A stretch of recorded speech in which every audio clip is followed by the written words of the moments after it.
and gentlemen who are interested in Dhamma.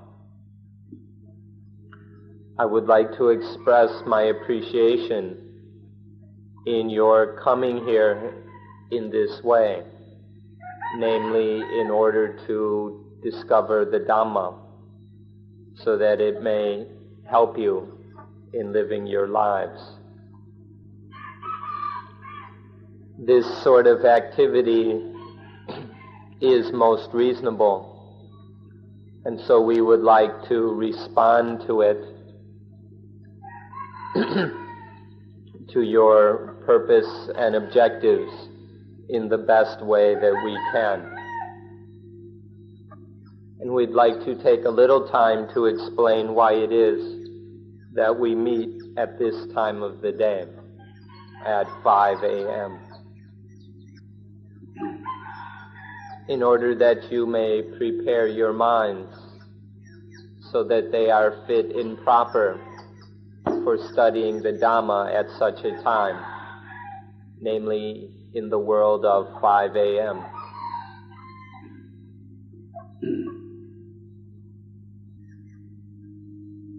You are able to observe for yourselves that at this time of day the mind is more or less free and empty, and therefore is ready to listen, to hear, and understand. Nonetheless, there is still the possibility of improving the mind further by having a strong intention and commitment to listen carefully, to listen well to each word that is spoken, to listen carefully to each matter which is discussed, so that we can understand everything that is being said. In this way, the mind can be improved upon. While our friends are still asleep, we come and add light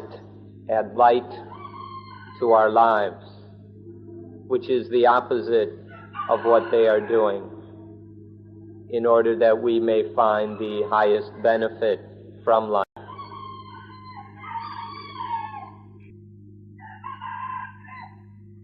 The roosters are crowing, which is a sign that it's time to wake up. The flowers are blooming, which shows that it's time to open up our hearts and minds. And it was this time of day in which the Buddha was enlightened. Therefore, this is a most fitting time for us to turn our attention to Dhamma, to listen to the Dhamma.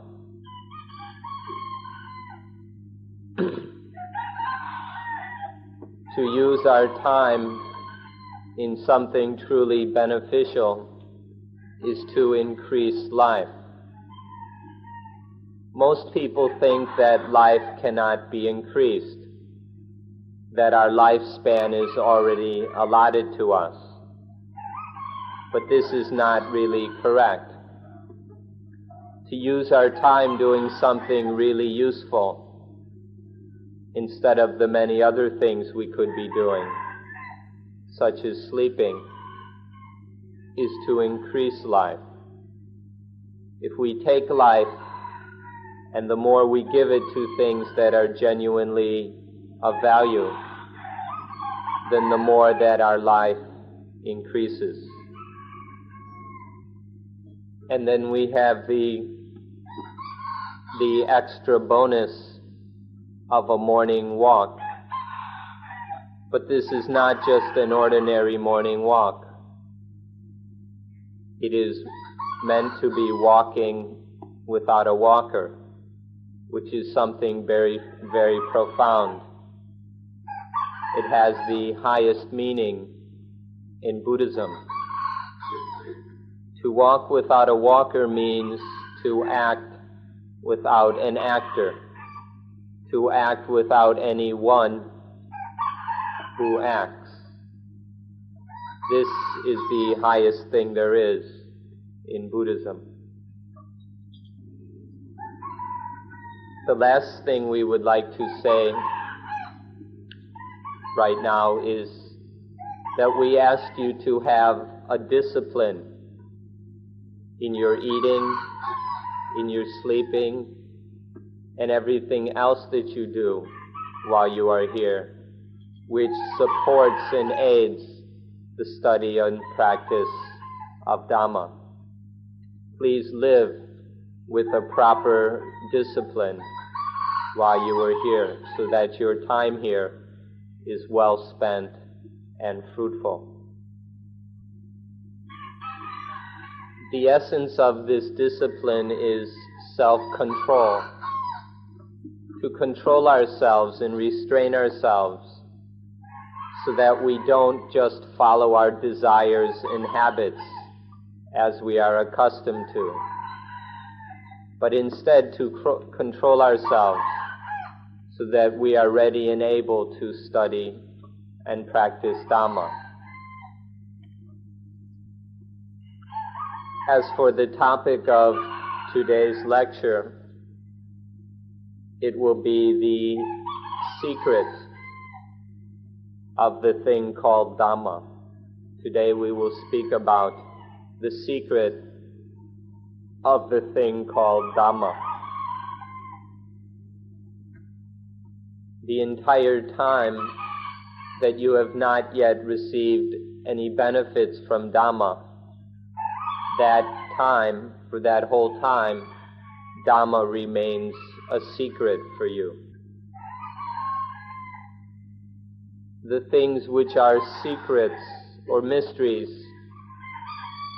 could easily be right at our foreheads.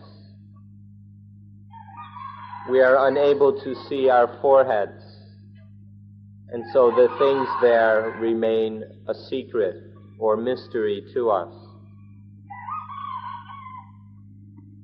That most profound thing which we're speaking about today is such a secret. And so we must make our minds very subtle, very profound, very sublime, so that they are able to see this secret which is hidden at our foreheads. So where is the Dhamma? This is a secret which is very difficult for us to answer. When we ask where is the Dhamma, we must say it is everywhere. The Dhamma is everywhere. The problem is that most of us don't see it. And so this remains a secret for us. The fact that the Dhamma is everywhere is a mystery for us. Even our questions, doubts, and uncertainties are Dhamma. And even the responses and answers to those questions are Dhamma, including even our practice and the results and fruits which come from that practice. In fact, all the things involved in our lives, everything that is part of our lives, are Dhamma. For this reason, I have the intention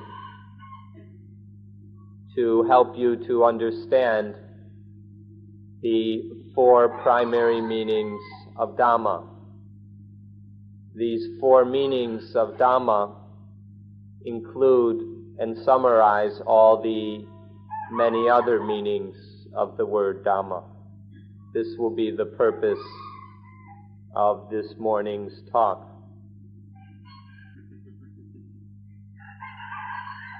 The first meaning of Dhamma is nature. Nature includes everything. In Buddhism, everything is nature. There is nothing which is considered to be supernatural. In modern science, there are still things which are supernatural, because Western science is primarily concerned with physical, material things.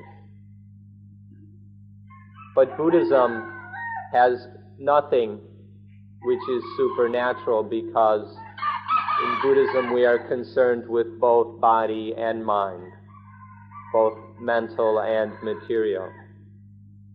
And so there is nothing beyond these which could be called supernatural. Therefore, everything is Dhamma, everything is nature. When saying that everything is nature, we exclude nothing. Nature includes all of the cosmos, all of the universe, all of any of the universes that might exist. So that takes care of the physical, material side of things. And nature further includes mind, the mind which is in all living things, the mind which experiences, feels, knows,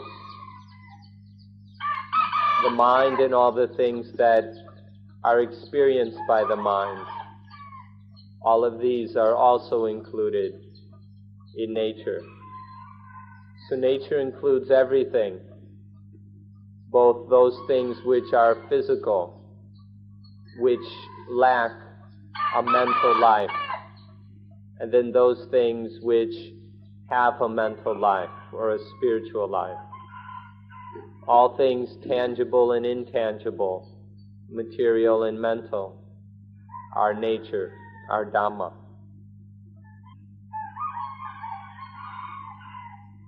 Each of us includes a body, all this material, physical activity that we call the body. And that body is nature. And then there is the mind. Each of us includes mind, all the thoughts, feelings, and experiences of the mind. And this mental or spiritual side of life is also nature. Therefore, each of us is full of nature. We are nothing but nature. Physical and mental natures is all we are. And both these bodies and this mind, both this body and mind, happen according to nature. They exist naturally. We can summarize all of nature very simply. There's the nature within us, and there's the nature outside us. And that includes everything. Besides the nature within us and outside us, there is nothing.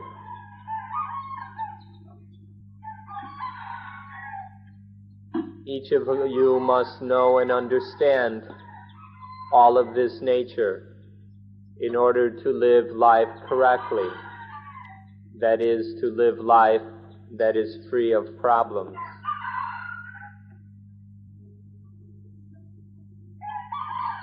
In knowing all about these things, we don't mean that you must know every little detail about them. We mean simply that each of you must know what you need to know, what you ought to know. And what you need to know is the knowledge and understanding which is enough to live life without any problems. When we understand these bodies and minds enough to be free of all problems, that is what we need to know.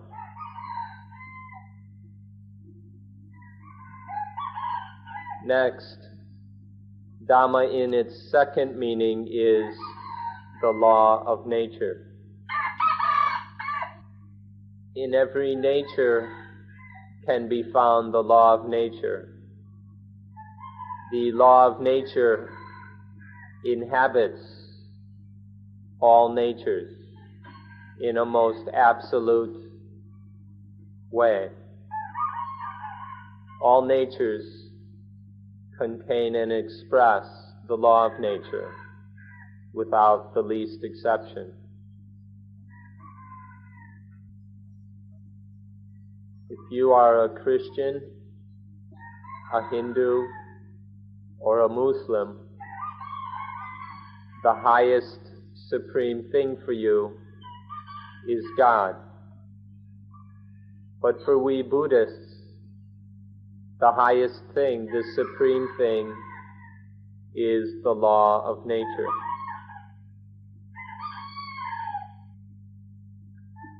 When speaking of God or the law of nature, one can see that they are both the same, and that in that they must be obeyed. Whether speaking about the law of nature or the will of God, one sees that if we don't obey them, then we will live life full of pain and sorrow. There will not be any genuine happiness or well-being in our lives. There will merely be problems if we do not do the will of God, if we do not follow and live according to the law of nature. Those people who have a God then must do something which is called prayer. They pray to their God, asking for help, praying for the end of problems, for freedom from pain. If that is so, then what about the Buddhists? Since they don't have a God, does that mean that they don't pray?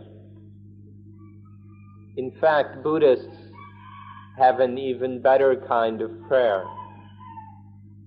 The prayer of the Buddhist is simply to do the duty that needs to be done according to the law of nature.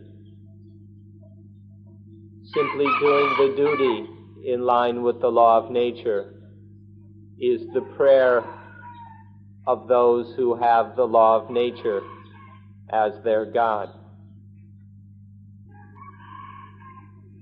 You can reflect for yourselves what will happen if we merely pray to God but do not practice or live according to the will of God. If we merely pray but do not practice, how can God help us? So the Buddhist form of prayer is merely to practice the duty that is correct in line with the law of nature. This duty, according to the law of nature, in line with the law of nature, is the third meaning of Dhamma.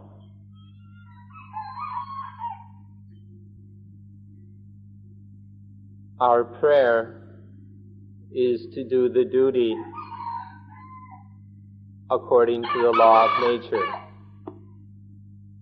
To do this duty in prayer of asking the highest thing, the supreme thing, to help us to survive, to be saved. So this duty of praying to the supreme thing that we may be saved is what the kind of prayer we are interested in here. And the result of this prayer or duty is salvation. Salvation comes from doing the duty according to nature's law. The fourth meaning of Dhamma are the results of the duty. If we do the duty correctly, then the results are good, are beneficial and healthy. But if we do the duty incorrectly, then the results are harmful, or else there are no results at all. The results that come from doing the duty are the fourth meaning of Dhamma. And this is what we would like to call the grace that comes from God. The grace that comes from God are merely the results that arise from doing our duty according to the law of nature. However we pray, that will determine the kind of grace that we get from God. Finally, these four meanings can be brought together.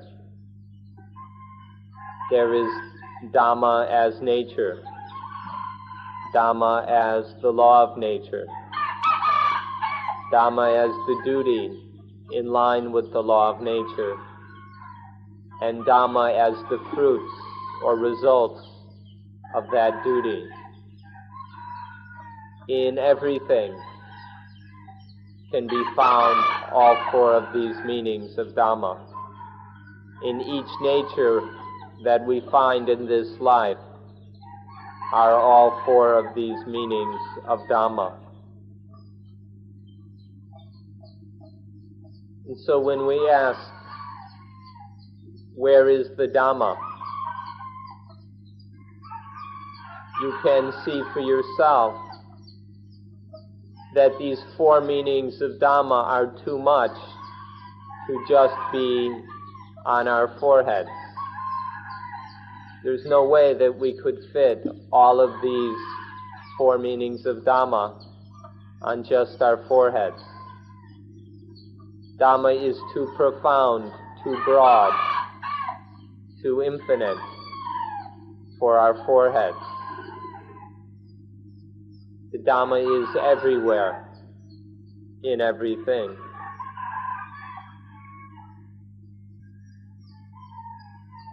These bodies of ours are filled up with Dhamma. These bodies are nature. And then every organ, every part of these bodies are controlled by the law of nature. And so each organ, each cell, everything in the body has a duty to perform. There is some function that needs to be done because of the law of nature. And then there are the results of all this duty, which is merely survival. When the duties of the body are done correctly, then we survive. If these duties are not done, then we die.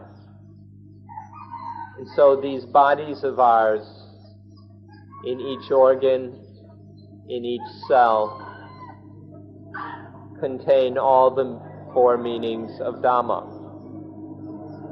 It's just that we can't see any of it. The Dhamma, the four meanings of Dhamma, are like mysteries to us. It's like they were pasted to our foreheads where we can't see them. So it's time that we ought to learn how to make them visible. We must find out how to make the four meanings of Dhamma visible to us in everything, all the time. You ought to be able to see now that if we understand and have all four meanings of Dhamma, then each of us will be able to live our lives correctly from moment to moment according to the law of nature. We'll be able to live life correctly so that we survive. And living life correctly in this way will bring us to the highest thing. If we live life correctly through these four meanings of Dhamma, then we will discover the highest thing there is in life.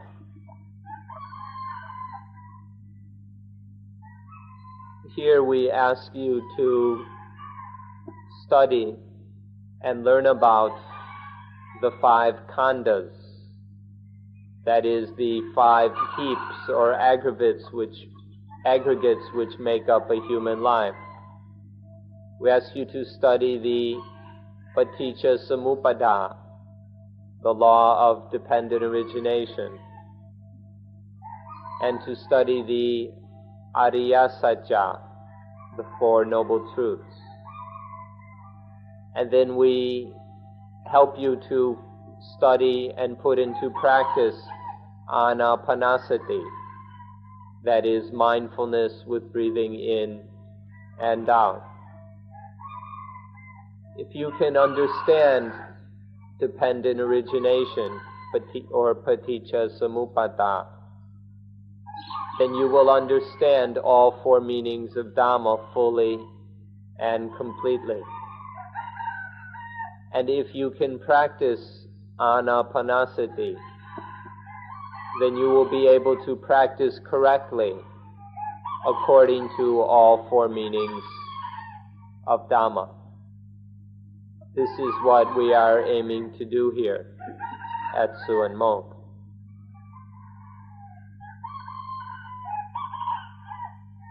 Although it may not be possible for you to achieve complete success in just 10 days, you can use this 10-day period to study all four meanings of Dhamma, to study dependent origination and mindfulness with breathing.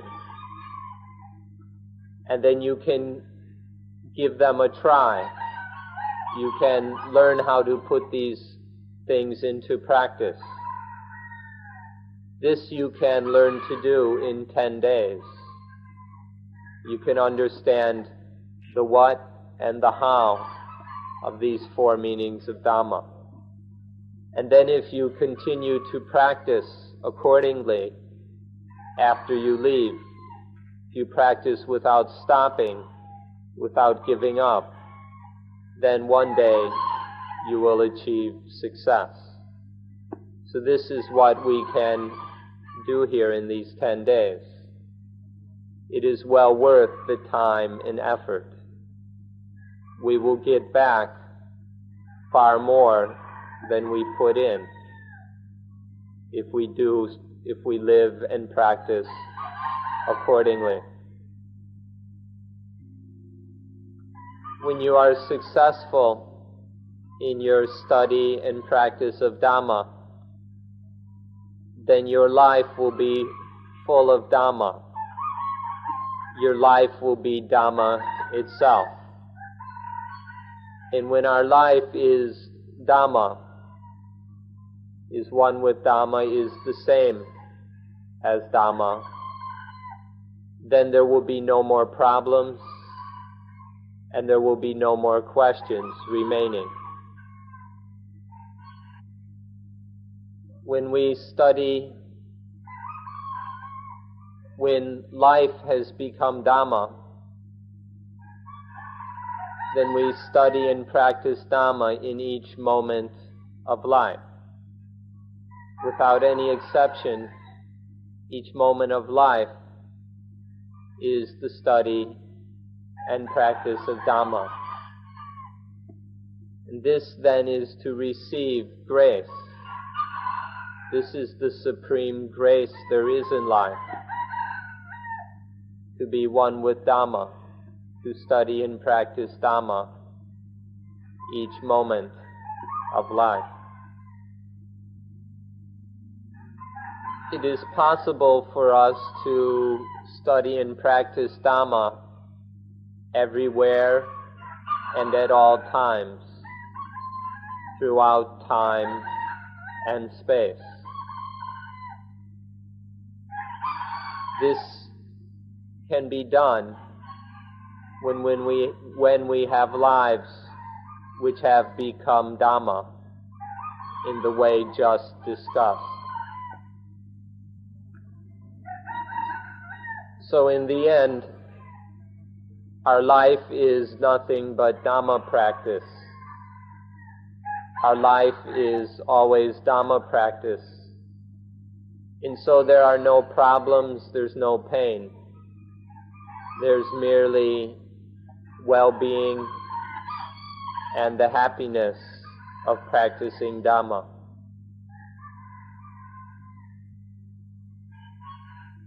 All duty and all work becomes Dhamma.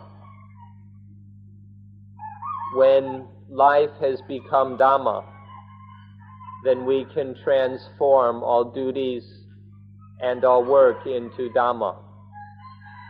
Although we still may have to do numerous duties, may have many responsibilities and work to do, they can all be Dhamma in this way. You can do the duty of a father. You can do the duty of a mother. You can do the duty of a child or the duty of a servant. You can do the duties of employers and of employees.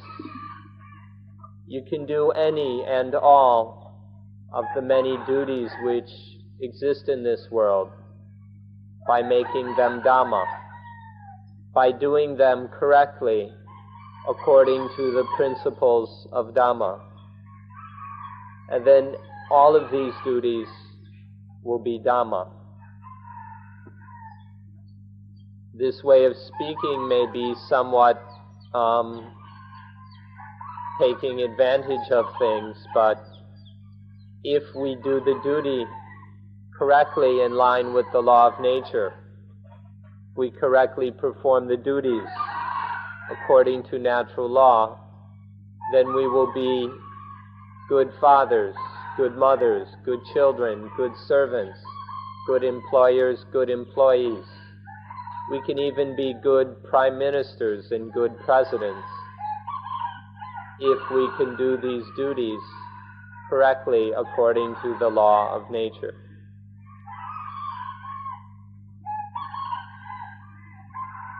When we speak of the duty according to natural law, we didn't distinguish many details regarding this duty. All of these details, however, are included in the principles of dependent origination, or the 5 khandhas, the 5 aggregates of existence, as well as in anapanasati, mindfulness with breathing in and out. There isn't enough time today to go into these details. We'll save them for a later time. But we want you to understand that in general, in principle, to do the duty according to natural law is what makes all of these things correct. This is the fundamental principle that we need to understand. When we speak of correctness, especially when we speak of being correct according to the law of nature, we mean being correct in terms of nature and the law of nature. And this does not mean being correct according to the desires and wants of ego. We are all very familiar with the desires and habits of ego. and often think that that is what is correct. But in fact, ego is something that is out of harmony with the law of nature. Ego is wrong in terms of natural law. And so when we act according to ego, it makes everything incorrect. So to be correct in terms of nature and the law of nature is not the same as being correct according to the desires and needs of ego. Now, when we speak of ego, there can easily be misunderstanding because language is such a vague and fuzzy thing. For some people, the word ego implies selfishness, self-centeredness. It implies one's personal, individual desires and so on. But for others, ego simply means what one is, or one's life. So we need to make sure that you understand here, when we're using the word ego, we mean it in terms of selfish ego. If you're just talking about yourself, we're just talking about oneself in a simple, non-selfish way, that's not a problem. But when the ego is, when we mean by ego something selfish and self-centered, that is what is out of line with nature and the law of nature. In Thai there is the word duagu. Duagu is a crude term in modern Thai which always implies selfishness. It's a big, fat, selfish ego. To act according to duagu or selfish ego always brings conflict and pain. But when we can act without this duagu or selfish ego, then things are okay. So depending on how you understand ego, at least live without the selfish ego. Although there may still be some ego, some self, at least keep it from being selfish, from being self-centered and self-indulgent. A certain kind or level of ego is merely an instinct of life. In all life there is a certain amount of ego or self, which is an instinct necessary to maintain life. This ego instinct or self-instinct on its own is not a problem. But if we're not careful, it grows and mutates and becomes selfish. And then it is no longer just the instinct of self, but it becomes the selfish ego, which creates all the problems in life. The purpose in Buddhism is to control this self-instinct so that it is wise, rather than a foolish, selfish ego, to maintain this self-instinct so that it doesn't get us into any trouble, so that it is a mindful and understanding self or ego. Without some ego or self, life could not exist. And so nature arranges things so that there is this self-instinct that each life may exist and survive. So the secret here is to control this ego instinct so that it doesn't get out of line or off track. If you let it get out of line, then it will just stir up lots of problems, which will bring loads of suffering down upon you. But if we understand this secret and keep this natural level of self, this instinctual ego, under control, then life will be fine. There won't be any problems. Life will have meaning and value. This is the secret that you must try very hard to understand. How to keep this instinct of ego under control. How to keep it on track and out of trouble. We can't help it now but use the word ego in terms of self. Because for all of us, the instinctual self or ego has already gotten out of line, has gone off track, has gone haywire. Because this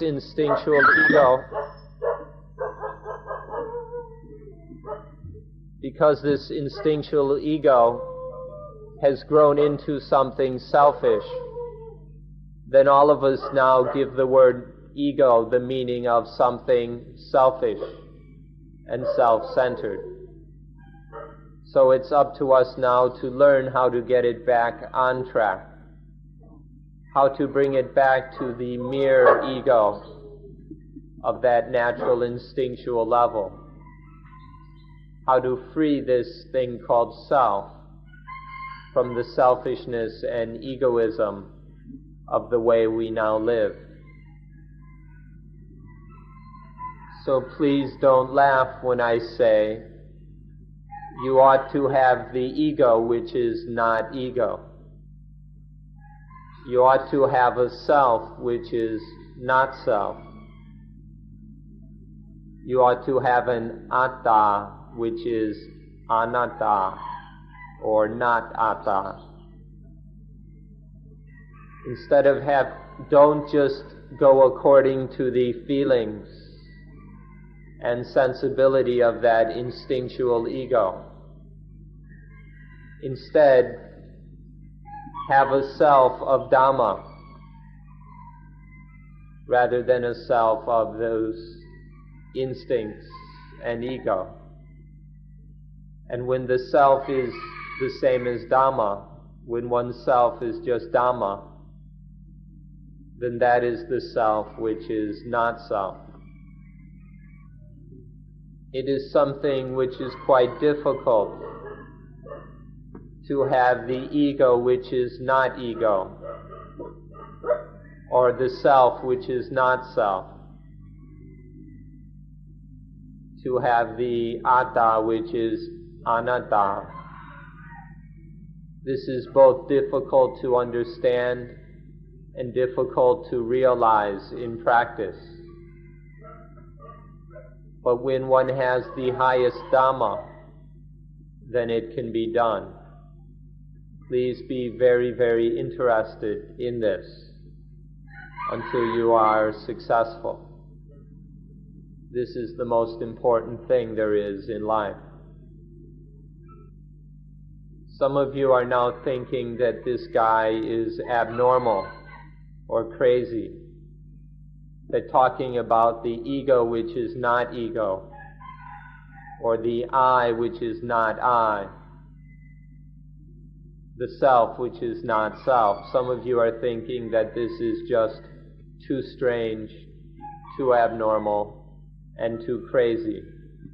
So you've stopped listening and aren't paying attention anymore. Please don't have such a superficial reaction. Although these words may be difficult to understand, please don't give up. Otherwise you might miss something very important. try to understand, keep trying to understand and to practice this ego which is not ego, to maintain that pure or mere ego, which is just the instinct of nature, which just comes with nature, to protect that and maintain it so it doesn't become the ego of ignorance, the foolish ego of desires and selfishness. Learn the difference between the instinctual ego and the ignorant, selfish ego. Learn the difference, and then you'll be able to put it into practice. Although at first this may sound a little crazy or abnormal, it in fact is the most normal, the most sane thing there is to do. So please pay careful attention. So when we get rid of that ego, what is left? All that is left is the ego which is not ego. Now please don't laugh and think that this is stupid or silly. This is very important. When we get rid of that ego of ignorance, there remains just the instinctual ego necessary for life. And then we control that or guard it so that it never becomes the dangerous ego of selfishness. It's just the ego which is correct, the ego that is wise. Please try to understand this and put it into practice. All of us do all of our work and activities for the sake of the selfish ego. The way we live our lives, the way we act, is for the benefit of the selfish ego.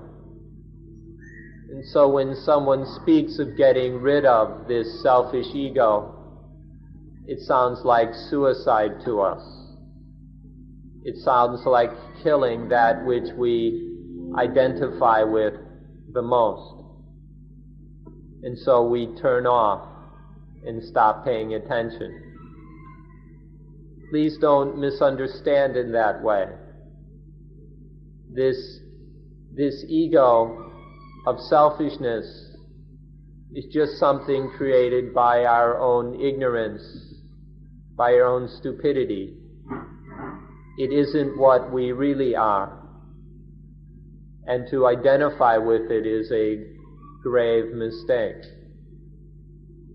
Instead, we need to find the ego that is Dhamma, the self which is Dhamma, so that oneself, one's life, is nothing but Dhamma.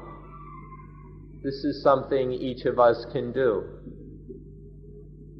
if we thoroughly understand Dhamma correctly. So finding this self which is not self, the self of wisdom and Dhamma, is what we must do. We work for money, for fame, for status, for our families, even for our country. But in the end, all of this work is just for ego, just for the selfish ego. This is a secret which we tend to overlook.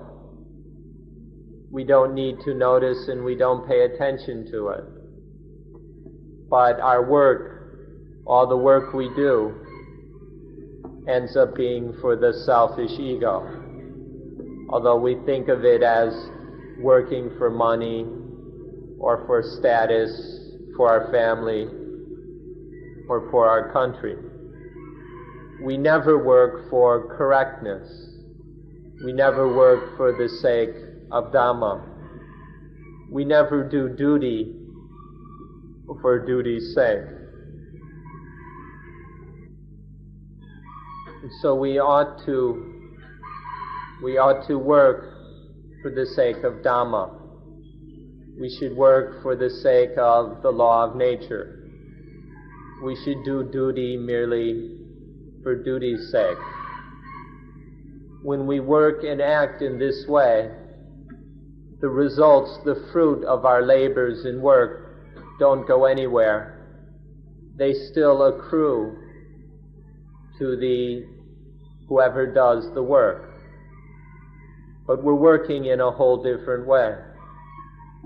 You ought to make a careful choice between working for ego, between working selfishly, which just brings all kinds of conflict, stress, complication, and trouble, and working for Dhamma, working for duty, working for the law of nature, which brings only success and peace. This is the choice we should make between working for the selfish ego and working for Dhamma. It's an important choice which will determine the kind of results we get from life. When we work and live for the sake of the selfish ego, then it's hot. It's very troublesome. It's a kind of turmoil. This working for the selfish ego is very tumultuous. But when working for Dhamma, for duty and the law of nature, that is very cool and peaceful. There's no turmoil, no stress, no conflict.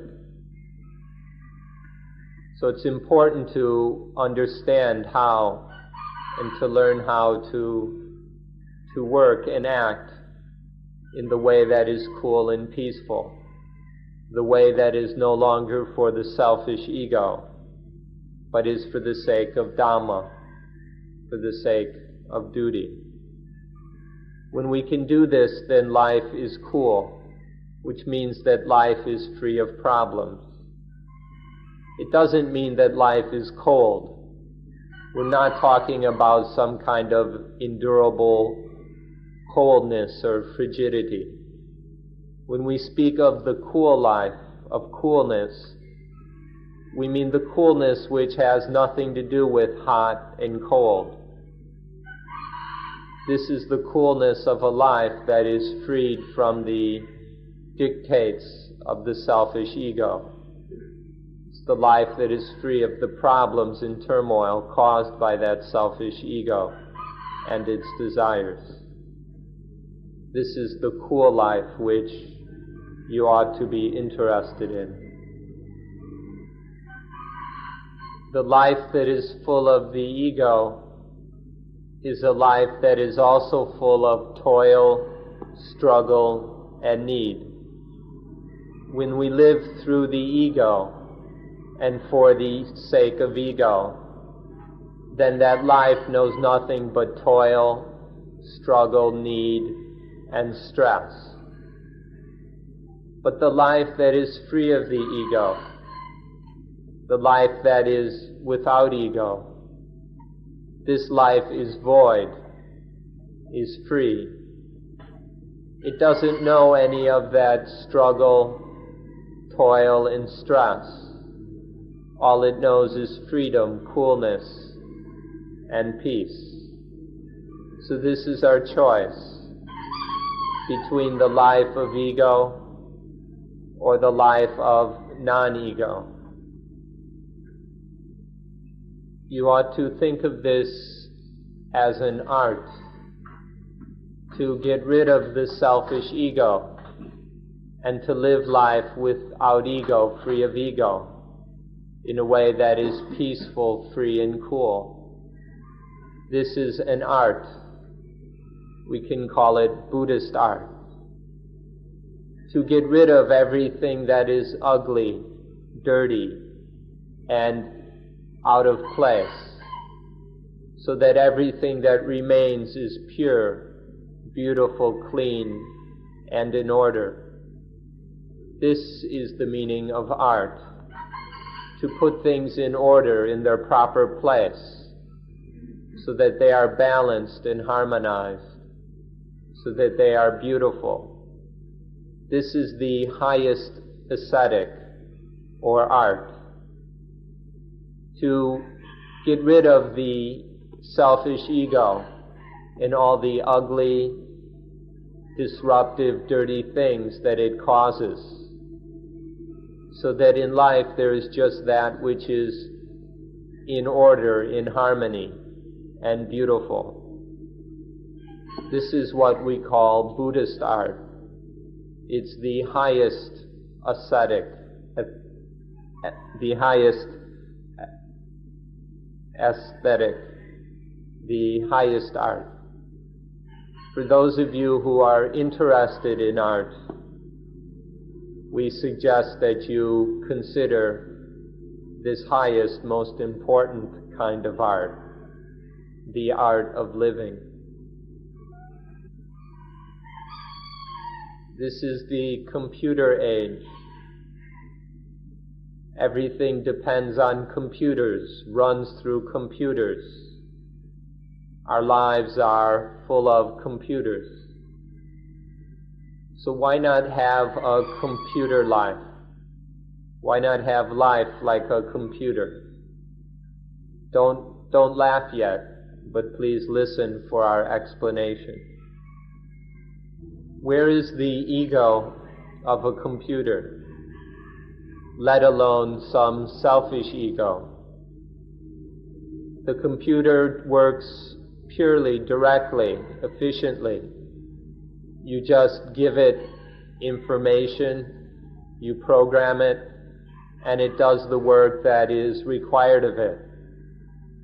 The computer can do nowadays all kinds of marvelous things, incredible things, without needing any ego anywhere. Can you find the ego or self of a computer? Yet it can do all kinds of marvelous things. This is the meaning of a computer life, or a life like a computer. To take in everything that needs to be taken in, to respond to it correctly, to produce the correct results without requiring any ego, especially any selfish ego. So we have these bodies. The bodies are the hardware of the computer. And then there are these minds and hearts, which are the software. And then information, data, is fed to the computer through the eyes, ears, nose, tongue, body, and mind. And then when it all functions correctly, according to Dhamma, then an answer is produced. The answer of what to do, how to respond correctly to the situation, to the information. If the body and mind respond to all the information and data of the senses in just this simple way, then the computer life can maintain life, a life that is free, a life that is at peace. Why not give this kind of life a try, the computer life?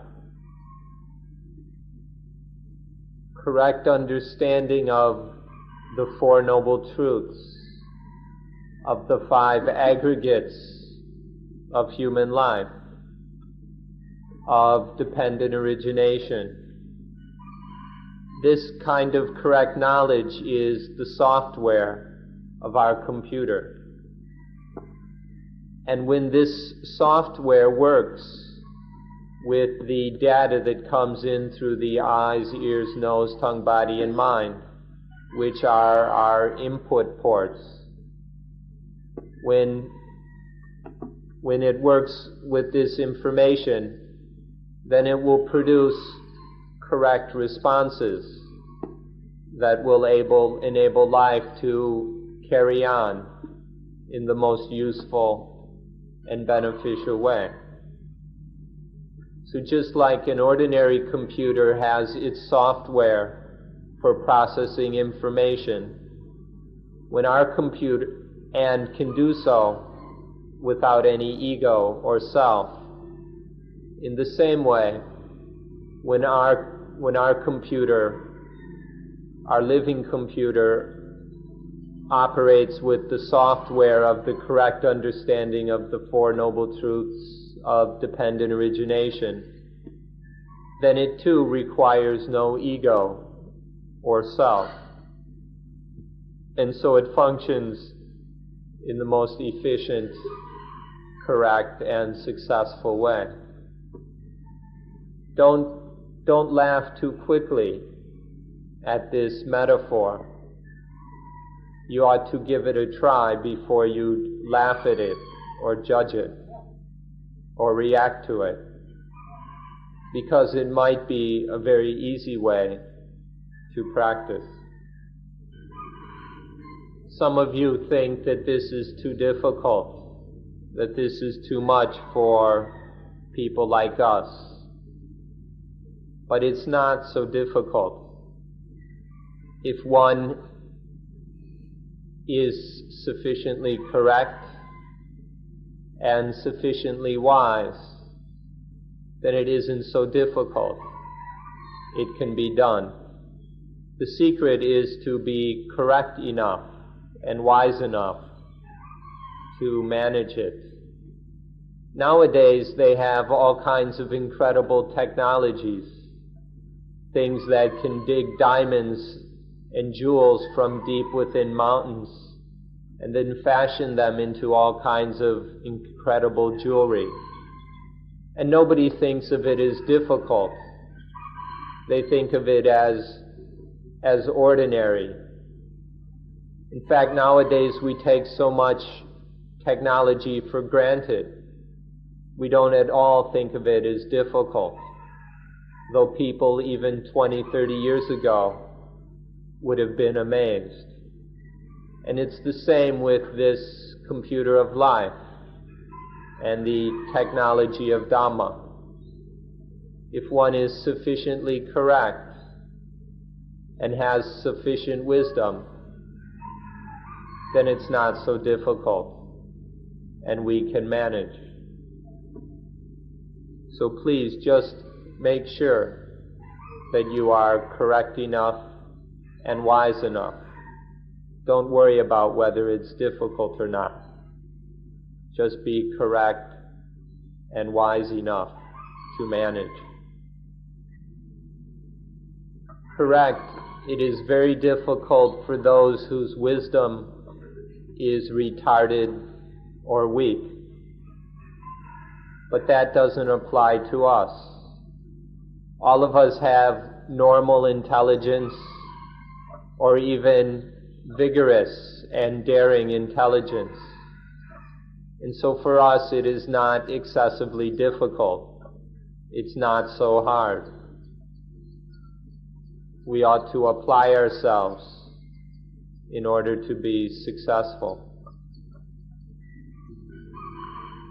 So finally, may you all be successful in your study of Paticca Samuppada. May you steadily grow in understanding of dependent origination. And may your practice of anapanasati, of mindfulness with breathing, steadily develop, so that you know what to practice, how to practice, and are increasingly able to do it. And then you will begin to understand what we mean by the computer life. A life that is free of struggle, toil, stress, heat and pain, to find more and more a life which is sane, balanced, happy, free, smooth, and cool. So may you be successful in your endeavors here. Please give it your best. Please work very hard at accomplishing these things so that you will be successful in what you are doing. So may you all be successful in the life that is free of ego, or the computer life, depending on which metaphor you prefer. So thank you all for coming and listening. Nonetheless, we hope that your time was well spent, that you have begun to understand what we are talking about, and that you will continue to try to understand until it becomes clearer and clearer for you, and you are more able to put it into practice so that you can have a life which is peaceful and useful. So may you all be successful in your study and practice here. And please don't forget, as you're walking back to the center, please walk without a walker.